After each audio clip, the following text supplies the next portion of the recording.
You're listening to Love Talk Live with the relationship expert, Jaime Bronstein, only on LA Talk Radio.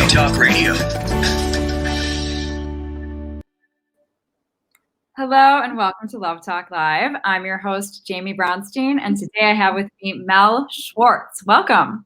Thank you. Nice to be with you, Jaime. So happy to have you. We've been planning this for months now, and finally, here we are. September came. Yeah, and nothing crazy has happened at all in this world. Not at all. Nothing in the news. No, I think we booked this in like January or February, something. Who knows? Right. Yeah, it's been pretty calm. Pretty calm. Well, we adapt. Okay, so Mel is amazing. I'm going to read to you guys all about him. He has books. He has amazing ways of looking at things. And that's one thing I want to talk about. I'm excited to get to that. How you have very unique ways of looking at things. Let me read to you guys a little bit about Mel first. So Mel Schwartz, LCSW, MPhil, is a psychotherapist, marriage counselor, speaker, thought architect, and corporate leadership and communications consultant. He earned his graduate degree from Columbia University and is the author of The Possibility Principle: How Quantum Physics Can Improve the Way You Think, Live, and Love. Mel is one of the first practicing psychotherapists to integrate the principles of quantum physics into a transformative therapeutic approach. His TEDx talk, Overcoming Anxiety, is on pace to receive over 500,000 views this year. Mel's most recent TEDx talk at Fenway Park, Change a Word, Change Your Life, will be available on YouTube soon. Mel practices in Westport, Connecticut, and Manhattan, and globally. So Mel, could you please tell us, if you want to tell us a little bit about yourself, your story, and this book, and then I have questions. Go for it. Well, I'll try to condense this because we could go on for hours, and nobody wants to hear me talk about myself for hours. I've always enjoyed thinking differently. I have never really read anything that's in the field of psychology or psychotherapy. That's not where my learning comes from. I've always embraced what we call worldview. How do we think reality operates? And I came to see several decades ago that most of our problems, our conflicted relationships, anxiety, depression, loss of meaning and purpose, came from operating from a very outdated way of thinking. 17th century science, Sir Isaac Newton. Now, why? Well, Newton told us reality was like a giant machine. And we ultimately became a cogs in a machine, disconnected from each other, lifeless, purposeless, cold, austere. That would lead to depression and anxiety. But in the 1920s and 30s, quantum physics revealed that reality appears inseparable, one inseparable whole, just like the Eastern mystics have always said, but now science was confirming it. Secondly, that uncertainty was the rule of the universe. Now, I've seen in my practice, professionally and personally, that when people need to know the future in advance, which is unknowable, that's why we call it the future, creates anxiety and fear. So I thought, well, if uncertainty is reality, what if we learn to embrace it instead of resist it? If you embrace uncertainty, it equals possibilities. The future is wide open. So whether it's in relationship with ourselves or with others, when we take these themes, inseparability leads to compassion and empathy because we are all in it together. We said that at the start of the pandemic. We're all in it together. But it hasn't quite worked out that way, has it? Sadly. But it is inseparable. Reality is as one. And when we look at a relationship that way, it induces, again, compassion and empathy and connectedness. And two, when we embrace uncertainty, all things are possible. Dialogues open up, relationships open up. So I took these themes and I put them to work in my practice 25 years ago, and the results have just been incredible. That's what led me to write my book, which teaches us to think differently, to see how our thoughts trick us in that they're telling us the truth and inform us of old realities, and it embraces and enhances every aspect of our lives. That's my brief summation about the book and what brought me to my work. And I have so many questions. I don't know which one to go with first, but here it is. First question. So how do you personally work with your clients to help them change their negative narratives? You were just talking about how the things that people think in their minds that their ego is saying is completely false. How do you help people make that shift into what is the truth? I'll share the experience I had that led me toward this path. I was giving a talk on the change process, significant sized audience, and there was an elderly gentleman in the audience who asked a question, and I could tell from the tone in his voice, he was not buying what I was selling. He didn't believe you could change. And I was about to react out of my ego and prove him wrong, but I quieted myself, and I created some space between my thoughts to let something new arise. And a new question came in for me, which was, I turned to him and I said, so you don't think people can change? He said, that's right. And I said, could you tell us how you came to that belief? That was a stunning moment for me, because I took what he felt was the truth. Instead of arguing it back with my truth, I turned the truth into a belief. You have a belief people don't change. How did you come to that belief? He told his story, his family of origin, his experience. And I said to him, well, if you had been born in my family as my brother, you'd have a different belief, wouldn't you? He said, I guess so. So we have different beliefs. So when I'm working with my clients, when they speak their truth, I'm not smart enough, I'm not lovable enough, I'll never be a success, I come to teach them that it's a belief. And I employ some quantum physics to do that. How did we come to that belief? Now, without getting too deep into science, there's this incredible phenomenon in physics whereby something doesn't become real until it's observed, when you look at it. And then physics, that's called a wave collapse. Wave collapse is that reality happens when you make an observation. And I thought, metaphorically, we come into life, we're in a state of full potential, but our identities start to get shaped and confined early in life because we have wave collapses. For example, I was working with a young woman who decided that she was not lovable. She had this belief her whole life. We explored her past. How did you come to that belief?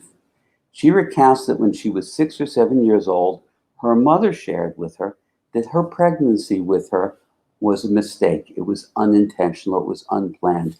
That was a wave collapse. So we have a core belief coming out of an experience, usually in childhood, not always. And out of that, we set up a belief with thousands, tens of thousands of thoughts that confirm the belief, and then experiences that all become self-fulfilling prophecies. So I take the core belief and ask, how did you come to that belief? And when we can see it just as a belief as opposed to the truth, then we get to work on thoughts. I work with my clients to teach them to actually create a muscle memory where they'll speak this way. They'll say, you know, Mel, while you were talking, I had a thought come up. Let me tell you what my thought was telling me. You see, there's a distance from thought. What I call thinking. When we quiet that space and think, we come into wisdom and intuition. So we see the thought and we just quiet it. And we summon up a greater sense of knowing. And that's how I work. I don't think, I don't analyze, I don't diagnose, I quiet myself, and I trust the intuitive process. I work very similarly to you. It's refreshing. I use my intuition also, and not every therapist does. And I love your whole energy. I mean, you have a very calming energy. I can see why your clients go to you and how you help people. One of the things you just said, I had a thought, but it was actually from my notes from before. Because you talk about, and I remember Oprah talked about this years ago, and I thought it was amazing. Or maybe it was, she had Eckhart Tolle on the show. But you talk about that the place between thoughts is this magical place. You call it, it's where you have pure potential. So can you talk more about what to do in that spot, in that space? So Going back to quantum physics, in the nanosecond reality, the universe exists suspended in a state of pure potential. So I thought, so do we, except we can't access that potential, that possibility, if we keep having the same thoughts. So that's why I trained myself to create a space between my thoughts. Now that space, no one would observe. It's just a nanosecond. But for me, it feels like 3 or 4 seconds. And then again, when I asked that question of that gentleman in the audience, what informs your belief? I just summoned it. It was a question that came to me because I created a space. So when we don't create a space between thought and feeling, we're in a state of reactivity. We don't see the thought or feeling, we react. But if we can say, I'm having a thought, or even if you want to say to someone, I'm feeling angry right now. May I tell you why I'm feeling angry? That's an effective communication. If I don't notice the anger and I act angry, we know it's happening. It's going nowhere. So you set your intention to see thought, to see feeling, to be still, and then communicate. That's the space I'm talking about. That's the nanosecond where we access new possibilities. Yeah, I love what you're saying about instead of just reacting, like an impulse to just react. It's also good to just take a moment because so many times people, they do act off of their emotions and they don't even take their time to even get clear on what to even process, or it's just, and it's also people react because of their insecurities and they're just being defensive. And so I love your whole, It slows it all down, and it requires more words. Like, I'm having a thought, or I'm having a feeling. Let me share with you what I'm feeling. That's 2 more sentences. By the way, when you're about to engage in a challenging conversation and you're anticipating the other person is going to be reactive, there's a process which I call foaming the runway. When the plane comes in hot, you foam the runway. So a couple of sentences is a prelude. Like, I've been thinking about something I want to talk to you about, but I'm anticipating you might get upset or angry, so I don't know what to do. I'm hesitating. Now you are enrolling the other person. They'll say, no, I want to hear it. I won't be reactive. We move into it. We glide into it gently. It requires not shortcutting everything. We live in a culture which is looking for quick fixes, simple sentences. That's not how life or relationships operate. We need to actually be more thoughtful and share more, not less. Well, I love everything you're saying. And I love that we're kind of going into a little bit of the relationship realm, like romantic relationships. So you talk about falling in and out of love. I would love, pun intended, to hear what you have to say from your perspective, your point of view, what it even means to fall in and out of love. Just go for it. So falling in love means different things to different people. For me, falling in love is almost like in quantum physics, what's called entanglement. 2 separate particles share a state and they have an affinity. They become as one, even though they're separate. So falling in love is a shared state. It gives off endorphins. There's still a sense of being an individual, but there's a sense of oneness. It gives off endorphins. It's a high, right? Now, wonderful experience, but it's so natural to fall out of love. I shouldn't say natural, it's common. The reason we fall out of love, and I think that the reason our relationships decline, simply, we have no education in relationship or communication. Arguably, the most important thing we will ever have to succeed at, we have no training in. You're illiterate in the field. So in school, imagine along with history and English and math, we're taught emotional intelligence, communication skills. What a different world it would be. So excuse me? Compassion, empathy. Exactly. So we are taught so many skill sets, but not how to thrive in our relationships. One of the core themes that destroys relationships is this default to right versus wrong. When I ask a couple who I'm working with, would you rather be right? Would you rather be happy? They, of course, say, I'd rather be happy. And in moments, there's the automatic reflex of right versus wrong. So I've developed techniques to intervene with that right versus wrong because it assures that we're invalidating each other. And ultimately, the question to ask someone that you're close with or in a relationship with when they are disagreeing or invalidating you is particularly if it's a love relationship, you might ask, do you love me? Well, of course I love you.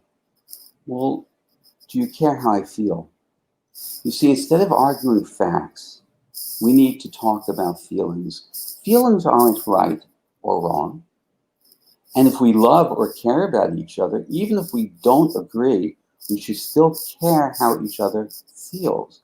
So when we talk about objective truth and right versus wrong, that derails relationships. It's an impasse. It goes nowhere. Whether we're talking about marriages, romantic relationship, parent-child, or even the realm of politics, the battle over right versus wrong gets nowhere.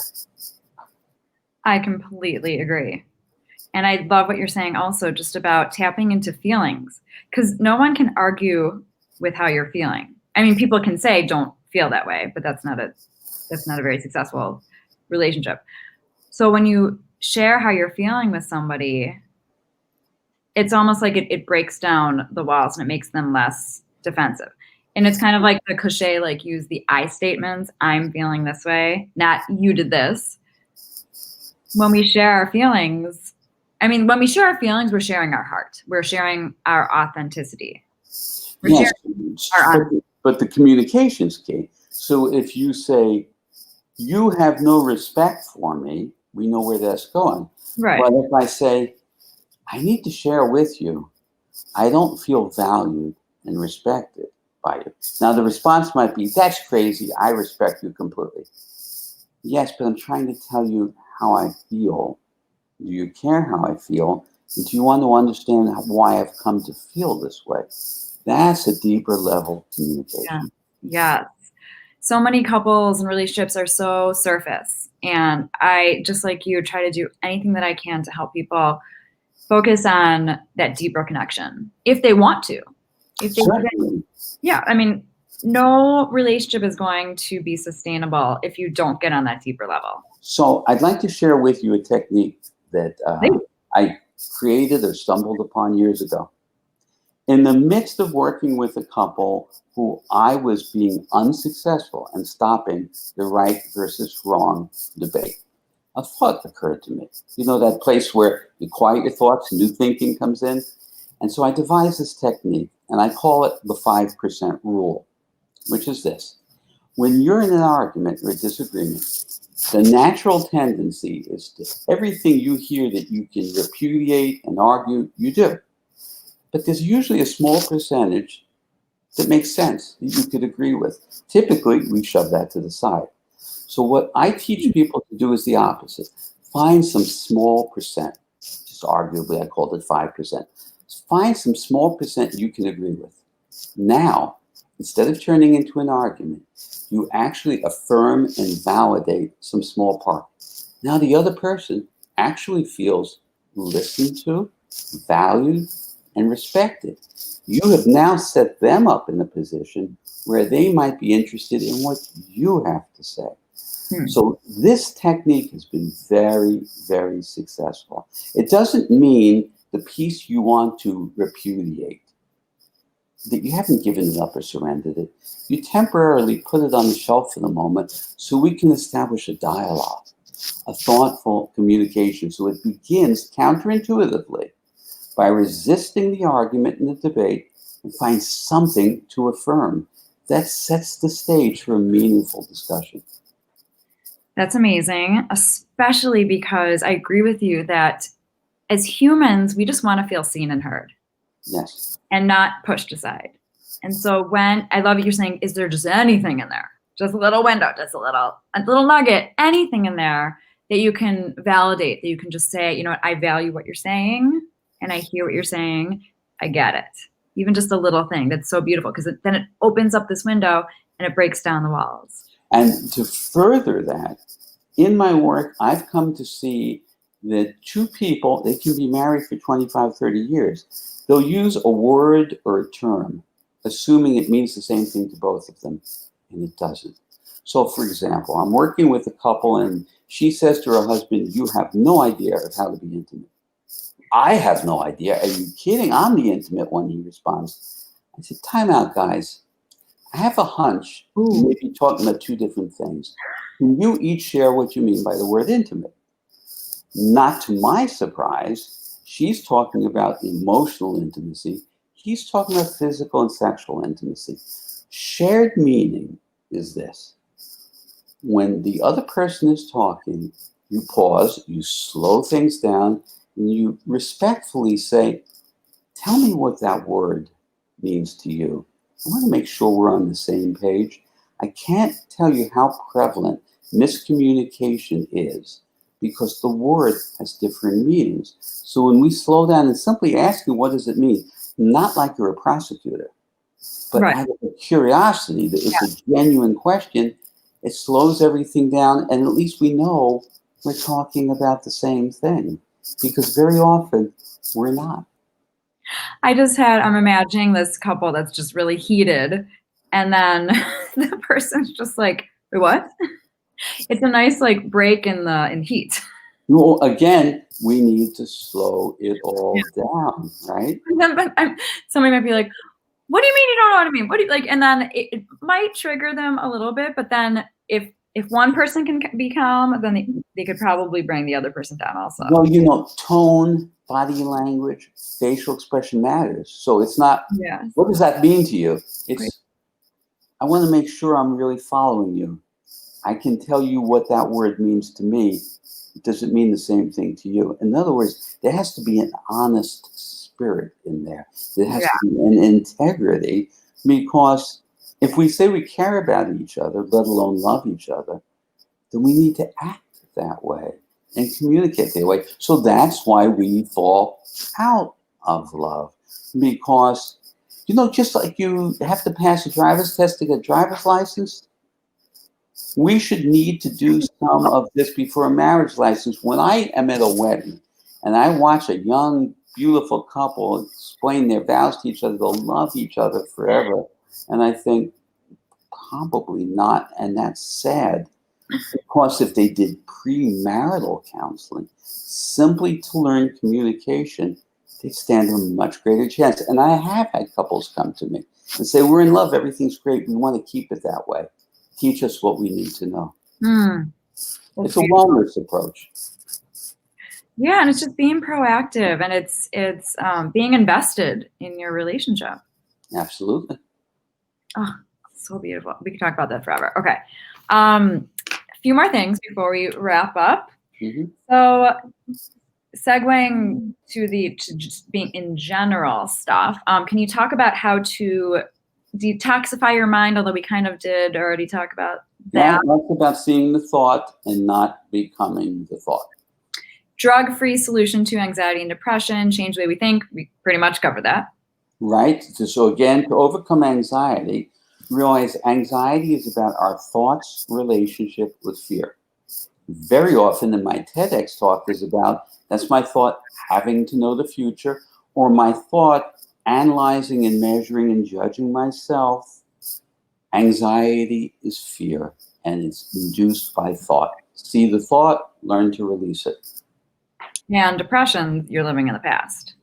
Well, I think depression is due to a number of things that, again, are way outside the box of my field. We live in a culture in which curiosity and wonder have very little value anymore. People who suffer from depression, you'll find, don't have curiosity and wonder. I've never worked with anyone who was curious and had a sense of wonder who was depressed, or a sense of awe. Let's look at the word awful, awesome. Awesome used to be something full of awe, like the magnificent rainbow, right? Or a sunset was awesome. Now, how do we use the word? Your child comes home from school and got an A on their report card or on a test. That's awesome. Now, awesome now means job well done. There's a loss of wonder and curiosity in our lives. That leads to depression. But remember, Newton's worldview, giant disconnected machine, no meaning, no purpose. We are parts in that machine. How could that not lead to depression? Depression is a loss of connection and meaning and purpose. Yeah, as you're talking, I'm thinking that if you don't have awe and wonder, you're also kind of hopeless. You don't have a lot of That's correct. in you. That's right. And the opposite of wonder and awe and curiosity is this drive to analyze everything. Analyzing should be a tool in our mind's toolbox, but for so many people, it's the only tool. There are times to analyze, but there are times you need to quiet that. So many people in our culture only analyze, they dissect. It's like having binoculars attached to your face. You miss the big picture. Well, it just goes back to when we analyze, it's wanting answers. It's wanting to feel certain about things in this world where we don't have control and we can't necessarily be certain. But And answers are far less important, again, than great questions. I wrote in my book, The Possibility Principle, can you imagine a classroom where the students were not graded for the right answer? After a teacher asks a question, you know the answer, you raise your hand. How about a classroom or an education where you're graded for asking the best question? That is stimulating. That is intellectual curiosity. And remember, great questions don't have easy answers. A great question, when I'm watching TV or interviews and someone's asked a question and they respond, that's a great question. To me, that means that's a question they want to answer. To me, when I'm asked a great question, that's a question where I've never been asked that. Let me think about that. That's a great question. You could write a whole book on asking great questions and the importance of it. Absolutely. I've got a lot of books lined up. I need to get through them all. Yeah, that'll be 7 books from now. Okay, so the last thing I want to talk about, and we kind of have already talked about it, but so you want to break free from your past and you want to write your new script. It's basically everything we've been talking about. This making that shift, being in between the thoughts, having the wonder. Right. And quieting the thoughts, because thoughts imprison us. They create a groove. Going back to vinyl records, which are coming back in style now, so even young people understand vinyl records. When there was a scratch in the record, the needle would get stuck in the scratch and keep playing the same sound like a groove. That's what thought does. Ruminating. Stuck in a groove. So we need to quiet it, lift the thought up, ask ourselves, where did it come from? Does this thought serve me? Now, it is a new muscle memory, and I teach the people I work with in the workshops that I do how to develop a muscle memory to see the thought. It isn't hard. It just requires some diligence. When you can do that, you're free, and then you can write any new script that you want to. There's a song called Unwritten. Mm-hmm. And it's beautiful. Mm-hmm. You should listen to this. You should, at some point, listen. You have to do it tonight. Okay. But it's a beautiful song. How just the rest of your life, it's unscripted, it's unwritten, and you have the choice to write it. Which requires embracing uncertainty. It's ironic. People will cling, even in despair and misery, to the known, as opposed to opening to the promise of the uncertain, which can provide relief and joy. We are so wed to the known. We have to break through the fear of the unknown and see the unknown, the uncertain, as our ally.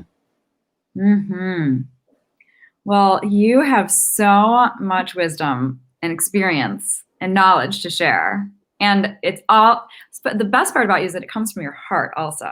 Like you're not just spewing this out and you're just a beautiful being. So Well, Thank you so much for sharing everything today with us. How can people find you, buy your book? So my book, The Possibility Principle, is sold everywhere, Amazon. My website is my name, melschwartz.com. And I will be rolling out in the next 4 or 5 weeks live interactive Zoom workshops on everything we have been talking about. So they're great learning opportunities. They create a community. They're live. People can participate. I'll respond. And if you send me an email at my web address, I'll get in touch with you and let you know when they're starting. Amazing. I'm sure you're going to have a lot new signups from this. Looking forward to it. Well, thank you for joining us. And as always, if anybody has any questions, you can find me at therelationshipexpert.com. And Mel, thanks for joining us. Everybody, thanks for joining us. And we will see you next week on Love Talk Live.